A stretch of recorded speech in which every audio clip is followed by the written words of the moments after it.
Hey guys, welcome back to the video. Now today I'm going to be teaching you how to make jumper cables. Now if you don't know what jumper cables are, they're pretty much these. As you can see, you've probably heard them with like cars and stuff, and that's what a lot of them are used for, like this. See, basically these two would be connected to these two, and then you would hook this to a car battery, and then another car battery, or whatever you're trying to do. Basically, yeah. But they make smaller versions, like let's say you're doing a project, like let's say you want to connect a battery to, like, I don't know, a motor or something, or even a switch. This is what you would probably use. This isn't the only kind. They don't usually look like this. Where did it go? They also look like this. This is probably what you're going to see most common. Yeah, I'm going to teach you how to do this. So first, what you're gonna need is wire snips. These are really nice because we need to cut the wire if you're getting it from a wire spool or anything. And you want to strip the wire with these, and I'll teach you how to do that in a minute. Next, you're gonna need some solder. This is pretty thin stuff. Usually, sometimes, I have a spool right here. Sometimes it comes in thick stuff like this. Try to avoid this stuff because if you don't have a high temperature soldering iron, then this stuff will take ages to melt. So yeah. Then you're gonna need your little jumper. This one has a sleeve on it. Sometimes they come like this, or they're just the metal. This tutorial should work with both. You just have to skip out on one step, and I'll show you what step to skip out on. And you're gonna need a soldering iron. This one is a Schneider one. This one's pretty nice. Has a temperature thingy. But yeah, it's really nice. It has a sponge and it has multiple soldering tips. Sorry. And this is optional, but a soldering man hand. I call that. It's like a solder helper or whatever. Basically, you hold your wire and either another wire, or in our case, it'll be this thing, and just basically hold it in place while you solder. These are really nice to have. I suggest investing in one if you haven't already. They're like $10. And it also has a magnifier on there if you can't see well. But yeah. So I already have one side complete because this video was a flop, so I'm gonna have to re-record this. Basically, take your wire snips, then see that level is how thick our wire should be, so you want it above one.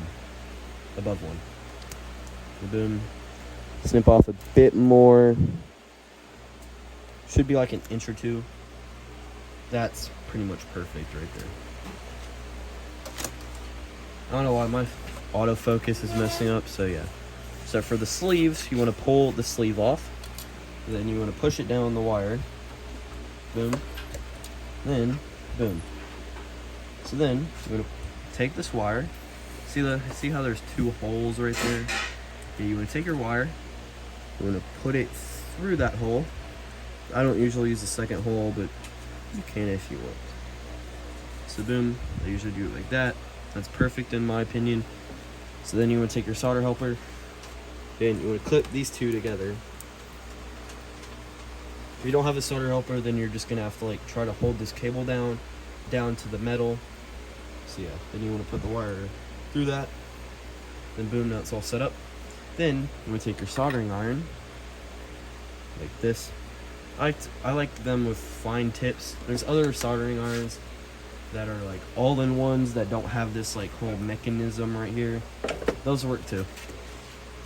So basically, you want to take your solder, then you want to hold your soldering iron down on the metal for about a minute, I don't know, like 15 seconds, just so the copper can heat up and the metal on the, I think it's the alligator clip or something. Yeah, I just want to wait for that to heat up so the solder will stick. I feel like this should be a good time to say kids don't play with fire or high temperature stuff like this. Make sure there's an adult around. Or just don't even try it. So yeah, you just want to add a generous amount of solder. So boom, that's plenty. That's even a bit too much. So yeah, I know I should be using a ventilator for this soldering iron, but I don't have one at the moment, so yeah. So basically you want to wait about 30 seconds for this to solidify and cool down. So yeah.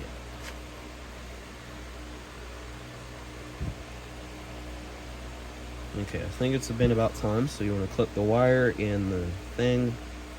Just to be safe, I'm going to use my pliers to get this thing off.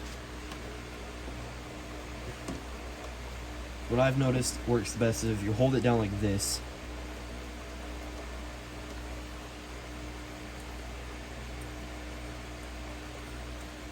Then you push the sleeve, and then boom, you push it over. Sometimes you'll mess up. So then boom, push the sleeve, and boom, you successfully did it. Now to check, to make sure you've done it right, you want to get yourself a multimeter. Put it on this mode. I don't know what that mode is, but looks like this. Then you're going to take these. Like I said, sorry guys, the autofocus is really bad. But then you want to clip this to one side. Doesn't really matter what side because you're just checking for clarity. You're going to clip the other side, or just touch it. And if it beeps, boom, you know that you've done it.